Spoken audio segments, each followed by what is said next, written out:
உங்கள் எல்லார்ட்டையும் ஒன்று கேட்கட்டுமா? கோச்சிக்க மாட்டீங்களே? ஏன் எது நடந்தாலும் எவனாவது ஒருத்தன் எடுத்து சொல்லணும். எது நடந்தாலும் ஏன் சகிச்சுட்டு மண்டையாட்டிக்கிட்டே இருக்கீங்க? நம்மளை தான் வச்சு செய்கிறானுங்கள, அப்புறம் ஏன் இன்னும் சூடு சொரணம் இல்லாமல் சகிச்சுக்கிட்டு இருக்கீங்க?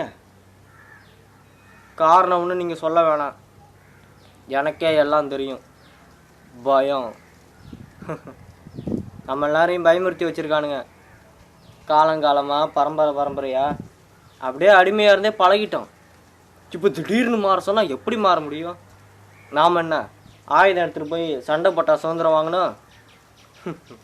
காந்தி தாத்தாவுக்கு நல்லா தெரியும், யோசிச்சிருப்பார்ல. வாங்கடா ஆயுதம் எடுத்துகிட்டு போய் சண்டை போட்டு சுதந்திரம் வாங்கலான்னா எவனும் வந்திருக்க மாட்டீங்க. நடக்கலாம், உட்காரலாம், அடி வாங்கலாம், மிதி வாங்கலாம், சாப்பிடாமல் இருக்கலாம். இந்த கோழைங்களுக்கெல்லாம் இப்படி தான் சுதந்திரம் வாங்கி தரணும்னு அவருக்கு அப்பயே தெரிஞ்சு போச்சு. அன்னிலேருந்து இன்னைக்கு வரைக்கும் நம்ம மாறவே இல்லையே. மிஞ்சி போனால் என்ன பண்ணியிருப்போம்? சுனாமியே வந்தாலும் வா நம்ம குடும்பத்துக்கு தான் அவ்வளோ. சரி, டிவியில் மற்றவங்க சாவை உச்சி கொட்டிகிட்டே பார்ப்போம். என்னது கத்தனை சாவா? என்ன எங்கள் அத்தனை ஊழலை நடு ரோட்டில் வெட்டி கொலை பண்ணிட்டாங்களா? அடுத்த நாள் வாயில் இட்லியை அடைச்சிக்கிட்டு பேகை மாட்டிக்கிட்டாங்க, வேலைக்குள்ள போயிட்டே இருப்போம்.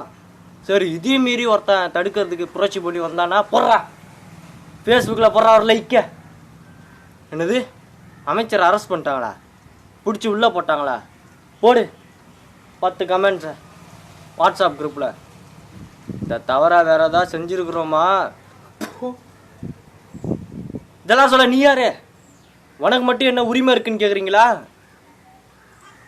எல்லா உரிமையும் இருக்கு. புழுதி பூமியில் ரத்த சிந்தி அரிசி அனுப்புகிற ஒவ்வொரு ஜீவனுக்கும், இந்த நாடு நல்லா இருக்கணும், நகரம் நல்லா இருக்கணும்னு நினைக்கிற ஒவ்வொரு தொழிலாளிக்கும், அவ்வளவு ஏன் இந்திய குடிமகங்கிற ஒரு தகுதி போதும். எல்லாத்தையும் தட்டி கேட்குற உரிமை இருக்கு. அதில் இந்த டிராஃபிக் போலீஸ்லாம் வழிமறித்து நிப்பாட்டும் போது தெனாவட்டா போகிறானுங்க பாருங்க, ஒரு 4 பேர் கேட்டால் கெத்தான் அவனுங்களை அப்படியே கொத்தா பிடிச்சி அந்த இடத்துல 4 சவுக்கடி விளாசி பாருங்க. அடுத்த நிமிஷம் அவன் காலை அந்த சிக்னலில் கரெக்டாக நிற்கும். இந்த தலைமுறையை நாம் அப்படி வளர்ப்போம், அடுத்த தலைமுறை ரத்தத்தெல்லாம் ஊறி புதைப்போம்.